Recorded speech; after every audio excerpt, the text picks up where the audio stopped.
20 বছর আগে 19 নম্বর জার্সিতে আবির্ভূত হয়েছিল 18 বছর বয়সী এক কিশোর। সে হতে চেয়েছিল ফুটবলার, কিন্তু হায়, ঈশ্বর তাকে বানিয়েছেন গড অফ দ্য গেম। সে জিততে চেয়েছিল বিশ্বকাপ, বদলে তার হাতের মুঠোয় গোটা বিশ্ব। ফুটবল নয়, তার পায়ে খেলা করে প্রাণের স্পন্দন।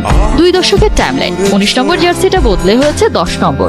তবে গোল, ট্রফি, রেকর্ড এসব প্রাপ্তি ও অপ্রাপ্তির হিসাব নিকাশ ভুলিয়ে দিয়ে তিনি হয়ে উঠেছেন সার্বজনীন।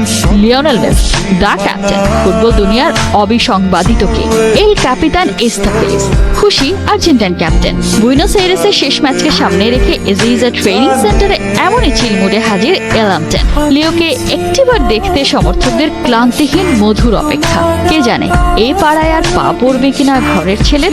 বিশ্বকাপ বাছে ডাবল হেডার শিডিউলে আর্জেন্টিনার প্রথম ম্যাচ ভেনেজুয়েলার বিপক্ষে। ঘরের মাঠে মেসির শেষ ম্যাচ বলে কথা, স্মরণীয় রাখাই চাই। দলের সবাই অনুশীলনে বেশ সিরিয়াস। আবেগকে সরিয়ে এই শিডিউলে অবশ্য মেসির জন্য অপেক্ষা করছে নতুন একটা ম্যাচস্টোন।